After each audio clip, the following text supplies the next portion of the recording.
On se lance aujourd'hui dans une analyse qui a vraiment tout d'une note de renseignement, là. Le titre donne le ton. Le virus du réveil infecte la Belgique. C'est assez direct comme titre, oui. C'est quand même fou. On parle du peuple qu'on dit, le plus tranquille d'Europe, et là, tout d'un coup, ce document nous dit qu'il présente des symptômes de conscience politique aiguë. Ça sonne vraiment comme une alerte générale. Exactement. Et le document est fascinant parce qu'il prend de la hauteur. Il se contente pas juste de lister des manifestations, il essaie de bâtir un modèle, une sorte d'épidémiologie cognitive du mécontentement. C'est ça le terme. Oui, pour comprendre comment la Belgique, le pays du compromis par excellence, a pu connaître une année 2025 absolument record en grève et en contestation. Fait que c'est ça notre but pour les prochaines minutes. Plonger dans ce document, décortiquer le raisonnement. On va voir comment des théories universitaires qui sont quand même assez pointues sont utilisées pour analyser une situation politique qui est brûlante. C'est ça. Et surtout, l'analyse va plus loin que les chiffres. Elle plonge dans l'état de santé mentale du pays, puis le diagnostic qui en ressort, franchement, il fait un peu froid dans le dos, hein? Bon, allons-y. Le document met la table en s'appuyant sur plusieurs grands théoriciens pour expliquer le basculement belge. Mais avant ça, il nous rappelle le cliché. L'image du Belge belgifie. Oui, comme disait Trotsky, un peuple qui serait presque vacciné contre les grandes passions collectives. Et pourtant, en 2025, on dirait bien que le vaccin a cessé de faire effet. Appelle la cliodynamique. OK. Un petit concept clé, c'est la surproduction des élites. En gros, quand une société forme plus de gens qui aspirent à des postes de pouvoir qu'il y a de postes disponibles, ça crée une armée d'élites frustrées. Des gens qui peuvent vouloir renverser la table. C'est ça. Mais c'est là que le paradoxe belge est fascinant. Avec ses 6 gouvernements, 60 ministres. Ailleurs, les élites frustrées essaient de renverser la table. En Belgique, on dirait qu'elles ajoutent juste des chaises au banquet. C'est ça. Le système absorbe ses propres contestateurs en leur créant un poste. C'est la force historique du système. Mais Tchétchène prévient que ce mécanisme-là a ses limites. J'imagine. Le deuxième outil, c'est la théorie des seuils de cascade de Mark Granovetter. Imagine une place publique. Tu as des gens avec un seuil de 0, les militants qui sortent tout le temps. D'autres ont un seuil de 1, 10, 100. C'est qu'il leur faut voir un certain nombre de personnes dans la rue avant de se joindre à eux. Exactement. Et une cascade se produit quand la mobilisation des premiers active celle des suivants, et ainsi de suite.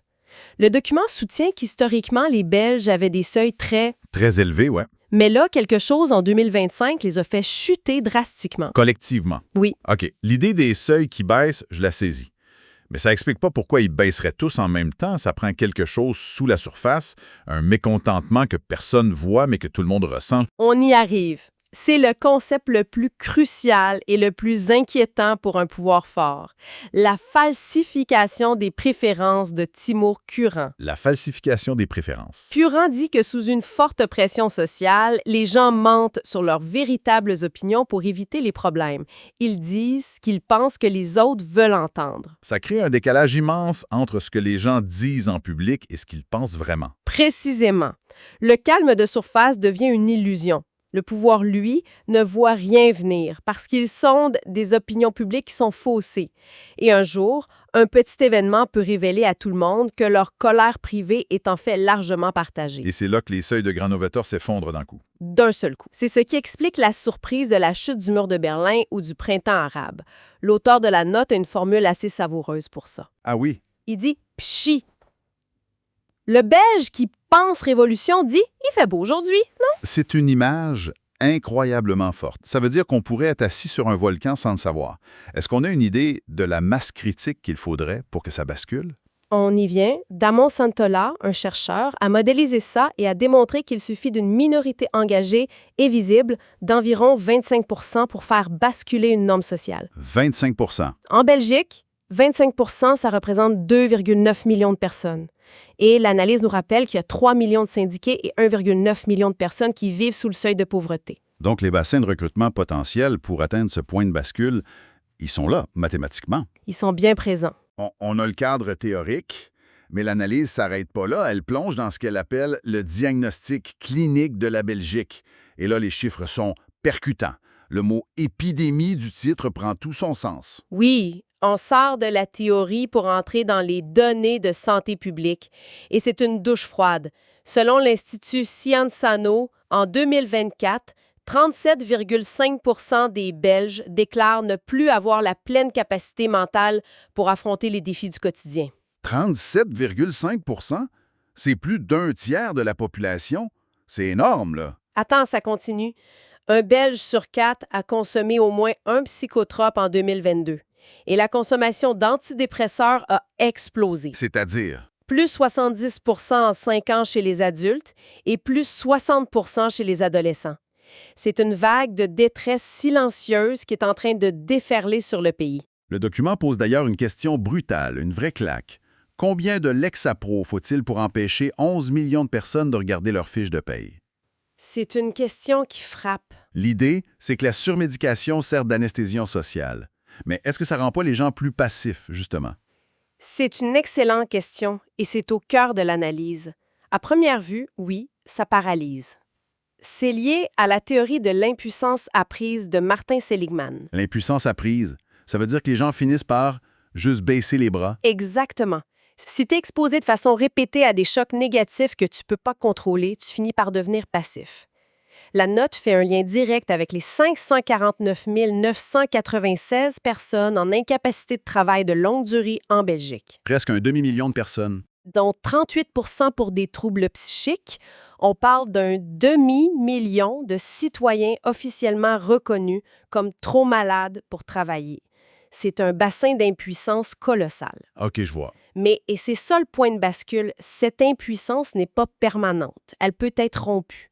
Si un mouvement de contestation, comme celui de 2025, obtient ne serait-ce qu'une petite victoire, ça envoie un signal extrêmement puissant. Le signal que l'action est possible. Voilà. Le sentiment d'impuissance peut se briser. L'analyse utilise une analogie très forte. C'est le moment où un peuple longtemps domestiqué découvre qu'il peut mordre. Et qu'il a encore des dents. C'est ça. D'où le titre, le virus du réveil. L'analyse pousse la métaphore jusqu'au bout en appliquant un vrai modèle épidémiologique, le modèle SIR, pour cartographier la contagion du mécontentement. C'est très audacieux, oui. Chaque groupe social se voit attribuer un R0, le fameux taux de reproduction. Si le R0 est plus grand que 1, l'épidémie de colère se propage. OK. Et qui est le patient zéro dans ce modèle? Les futurs exclus du chômage. Leur R0 est estimé à 3,7. On parle de 184 000 personnes qui doivent perdre leurs allocations. C'est la perte d'un droit acquis, ce qui est un des plus puissants déclencheurs de mobilisation. Fait que si on a le patient zéro, qui sont les super propagateurs? Sans surprise, les jeunes. Leur R0 est le plus élevé de tous les groupes. 4,2. Wow, 4,2, c'est plus élevé que le variant Delta de la COVID. Pour donner un ordre de grandeur, c'est un potentiel de contagion immense. C'est énorme. Le document les décrit comme hyper connectés, très anxieux, un jeune sur 4 souffre de troubles anxieux et avec une culture militante forte, mais qui se déploie en dehors des partis traditionnels. Sur les réseaux sociaux, dans les collectifs pour le climat. Exactement. Leur énergie politique ne passe plus par les urnes, elle passe par la contagion virale des idées.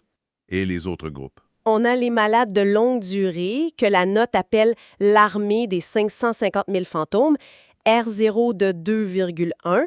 Leur mobilisation directe est faible, bien sûr, mais leur potentiel de contagion indirecte via les familles, les anciens collègues, est énorme. Il reste une catégorie, celle des cadres en burn-out. Oui, R0 de 2,5. C'est là qu'on boucle avec la théorie de Tourchin sur la surproduction des élites.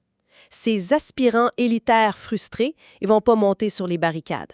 Mais leur mécontentement s'exprime autrement, j'imagine. Oui, leur vote change. Ils se tournent vers des partis qui canalisent la frustration anti-establishment.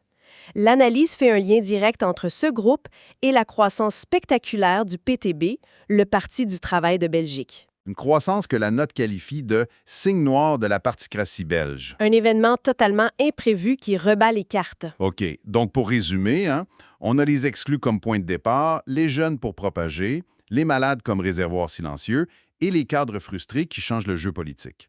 Il manque un groupe, ceux qui sont au pouvoir. J'imagine que leur R0 est pas mal plus bas. Il est de 0,3. 0,3. l'épidémie ne prend pas chez eux. Pantoute. Leur perception du risque est décrite comme minimale et selon l'analyse, cette cécité-là est le symptôme le plus dangereux. C'est Curran à l'œuvre. Les élites, isolées dans leur bulle, sont les dernières à voir venir le changement. Tout ça, c'est un modèle. Mais est-ce que les faits de 2025 le confirment? Sur le terrain, concrètement, qu'est-ce qui s'est passé? L'année 2025 a littéralement pulvérisé l'image du Belge apathique. Les chiffres sont éloquents. Moins de 2 semaines après la prestation du serment du nouveau gouvernement, tu avais déjà 100 000 personnes dans les rues. 100 000 personnes, c'est énorme. Le 14 octobre, la manifestation a battu un record pour le 21e siècle, avec entre 80 000 et 140 000 participants. Et c'était plus tendu que d'habitude, non? C'est la première fois depuis longtemps qu'on a vu des images d'échauffourées, de gaz lacrymogènes. Oui, le climat a changé. Et c'est pas juste 1 ou 2 grosses manifs. Au total, 88 jours de grève ont été comptabilisés en 2025. Mais la vraie différence avec les grandes mobilisations du passé, comme la Marche blanche, c'est que c'est pas une réaction à un seul événement, c'est une colère qui dure. Exactement. Le cycle de contestation de 2025 dure depuis plus de 12 mois sans signe d'essoufflement et sans déclencheur unique et horrible. C'est une colère plus diffuse, plus profonde. Et comment le système politique, cette fameuse machine à compromis, encaisse cette pression constante? C'est peut-être là le point le plus critique. Le document suggère que le gouvernement actuel, au lieu de jouer son rôle d'amortisseur, fait le contraire. Il chercherait à démanteler les outils de la concertation sociale. Donc on retire les amortisseurs. Exactement. Et la note cite la théorie du chaos. Dans un système complexe, si tu enlèves les mécanismes de stabilisation, les oscillations ne s'arrêtent pas. Elle s'amplifie. Jusqu'à la rupture. Et ça, c'est pas une opinion politique, c'est une équation. Ce qui nous amène à la grande question, où est-ce que tout ça s'en va? Le rapport se risque à l'exercice de la prospective avec 4 scénarios. Oui, classés par ordre de probabilité. Le premier, le plus probable, à 55 %, est baptisé gastroentérite. La gastroentérite, c'est une image, mettons. C'est le scénario du statu quo, en quelque sorte. Le système belge fait ce qu'il sait faire de mieux, il plie mais ne rompt pas. Le gouvernement fait quelques concessions, le mouvement s'essouffle, et pour citer la note, le Belge retourne à ses frites en maugregnant. À 55 %, ça me semble à la fois très belge et peut-être un peu optimiste, non? Après tout ce qu'on vient de dire, est-ce que retourner à ses frites est encore si crédible? Bien, la justification, c'est la force de l'habitude, l'inertie du système. Mais t'as raison de questionner, et c'est pour ça qu'il y a 45 % de chances que ça se passe autrement. Le deuxième scénario, grippe sévère, a une probabilité de 25 %. Le déclencheur ici, ce sont les exclusions massives du chômage début 2026. Ça provoque une crise sociale tellement forte que le gouvernement tombe, élection anticipée, crise politique. On entre dans des scénarios plus graves. Quels sont les 2 derniers? Le troisième, c'est la pandémie, probabilité de 12 %. C'est le scénario du signe noir, un événement imprévu et catalytique. Un scandale, une bavure policière filmée, déclenche une cascade irréversible. Le gouvernement tombe, mais la pression populaire force une transformation pacifique du système, un peu comme en Islande. Et le dernier, le plus sombre. Le choléra politique. Le moins probable, à 8 %, mais le pire. Il décrit une radicalisation qui part dans 2 directions opposées, extrême droite au nord, extrême gauche au sud. Et le système belge, qui est bâti sur le compromis centriste, Il n'est pas absolument pas équipé pour gérer ça. Il implose. C'est le scénario d'une spirale de désintégration sociale. alors, au final, qu'est-ce qu'on retient de cette analyse choc? Si je résume, le message principal, c'est l'imprévisibilité totale de la situation. C'est pas mal ça. On a toutes les théories de Curran à Granovetter qui nous disent la même chose. Le point de bascule est par nature invisible avant qu'il ne se produise. C'est ça. On ne peut pas savoir quand, ni même si la cascade se produira. Mais la conclusion de l'analyse est sans appel. Un pays avec un tel niveau de détresse psychologique, avec un demi-million de personnes trop malades pour travailler et où la seule réponse du pouvoir est de sanctionner, ce n'est pas un pays stable. C'est logique. La phrase finale du document, c'est une conclusion clinique. C'est un pays anesthésié dont la dose commence à ne plus faire effet. La question reste donc ouverte. Est-ce que cette machine à compromis qu'est la Belgique va trouver, une fois de plus, le moyen de relâcher la pression avant que la soupape n'explose? Cette note, c'est une alerte sur la fragilité d'un modèle qu'on croyait presque éternel. Tout à fait. Et en refermant ce document, on réalise que cette analyse très pointue de la Belgique soulève une question qui dépasse largement ses frontières. Chaque société a ses propres mécanismes pour canaliser le mécontentement, ses propres anesthésiens. C'est vrai. La question qu'on peut se poser, c'est quels sont les nôtres? Et que se passerait-il si un jour ils cessaient eux aussi de faire effet?